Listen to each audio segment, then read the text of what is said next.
Assalamualaikum warahmatullahi wabarakatuh. Alhamdulillahirabbil alamin.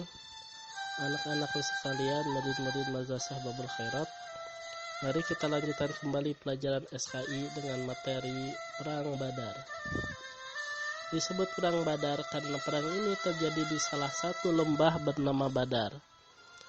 Perang ini terjadi pada hari Jumat pagi 17 Ramadan 2 Hijriah atau bertepatan dengan tanggal 13 Maret 624 Masehi. Sebab-sebab terjadinya perang Badar yaitu pada suatu hari Rasulullah SAW mendengar berita bahwa sekelompok pedagang Quraisy dari Mekah sedang melakukan perjalanan menuju Syam. Kelompok pedagang ini terdiri atas 30 orang yang diketuai oleh Abu Sufyan bin Harb. Mendengar hal itu, Rasulullah SAW bersama beberapa orang sahabat langsung berangkat dari Madinah menuju jalan yang akan dilewati oleh para pedagang Quraisy itu. Rasulullah SAW bermaksud untuk melakukan penjagaan dari hal-hal yang tidak diinginkan, terutama gangguan orang-orang Mekah terhadap kaum muslimin di Madinah. Ternyata rombongan pedagang yang dipimpin oleh Abu Sufyan telah melalui jalan itu menuju Syam. Mereka tidak sempat bertemu dengan Rasulullah SAW dan para sahabatnya. Rasulullah SAW bersama para sahabatnya pun kemudian kembali pulang ke Madinah sambil menunggu berita kepulangan mereka. Setelah beberapa lama, Rasulullah SAW mendengar berita kepulangan rombongan pedagang Quraisy dari Mekah. Dengan segera beliau memerintahkan sebagian kaum muslimin untuk mengawasi rombongan tersebut agar tidak sampai mengganggu keamanan dan ketenangan kota Madinah. Pada tanggal 3 Ramadan 2 Hijriah, Rasulullah SAW menghimpun pasukannya hingga berjumlah 300 orang lebih. Menurut sebagian ahli sejarah berjumlah 314 orang dengan persenjataan yang lengkap. Rasulullah SAW dan pasukannya pun kemudian berangkat dari Madinah dan meminta Abdullah bin Ummi Maktum untuk menggantikan kepemimpinan beliau di Madinah selama kepergiannya. Ketika Rasulullah SAW dan pasukannya tiba di suatu tempat yang berdekatan dengan dusun Safro, beliau memerintahkan Basis bin Amr al-Juhani dan Adi bin Ra'ba al-Juhani pergi ke Badar untuk mencari keterangan mengenai rombongan pedagang Quraisy pimpinan Abu Sufyan. Apa yang dilakukan oleh Rasulullah SAW dan pasukannya rupanya terdengar oleh Abu Sufyan dan yang lainnya. Abu Sufyan pun kemudian meminta Damdam bin Amr al-Ghifari untuk secepatnya pulang ke Mekah dan menyampaikan hal tersebut kepada para pemimpin yang ada di Mekah. Berita yang disampaikan Damdam membuat para pemimpin Quraisy di Mekah sangat terkejut. Disiapkanlah 1000 pasukan dengan persenjataan yang sangat lengkap.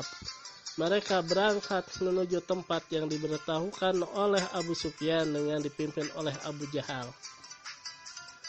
Sementara itu Rasulullah SAW dan pasukannya sedang berusaha untuk terus mencari rombongan pedagang yang dipimpin oleh Abu Sufyan.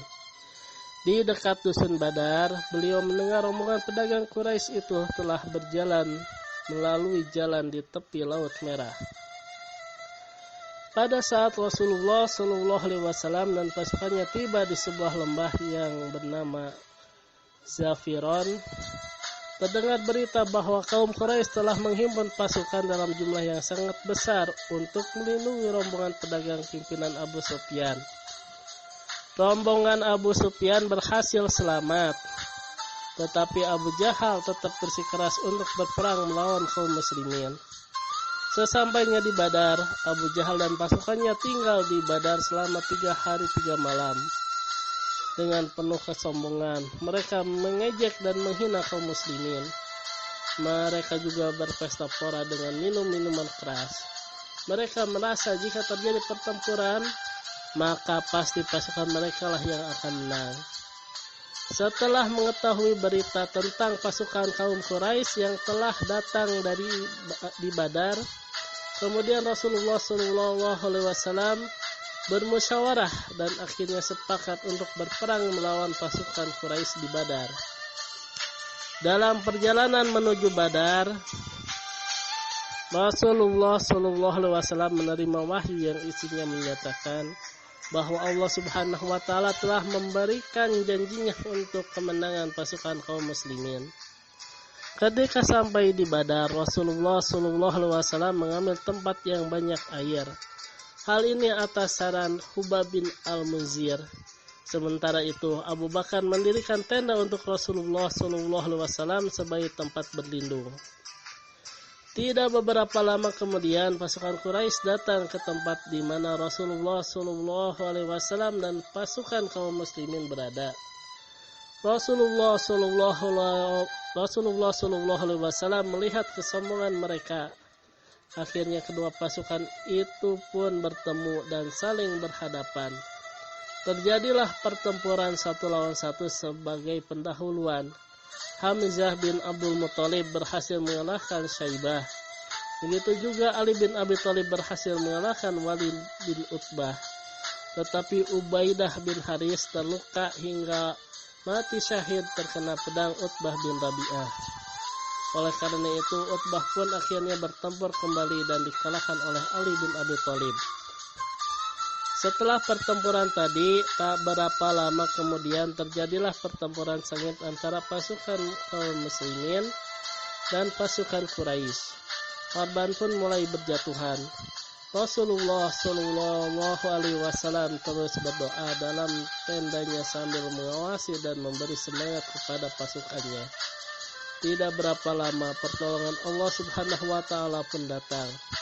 Ribuan malaikat membantu pasukan Rasulullah SAW dengan caranya sendiri. Meskipun pasukan muslimin hanya berjumlah 314 orang, tetapi akhirnya mereka bisa mengalahkan 1000 pasukan Quraisy dengan persenjataan yang lengkap. Pemimpin pasukan Quraisy yaitu Abu Jahal tewas di tangan Mu'adz bin Amru dan Mu'adz bin Afra. Umayyah bin Khalaf yang sombong juga tewas di tangan Bilal bin Rabah. Dalam pertempuran itu 70 orang pasukan Quraisy tewas dan 70 orang lainnya menjadi tawanan perang. Sementara itu dari pihak kaum muslimin 14 orang gugur sebagai syuhada. Dengan demikian pasukan kaum muslimin berhasil mengalahkan pasukan kafir Quraisy.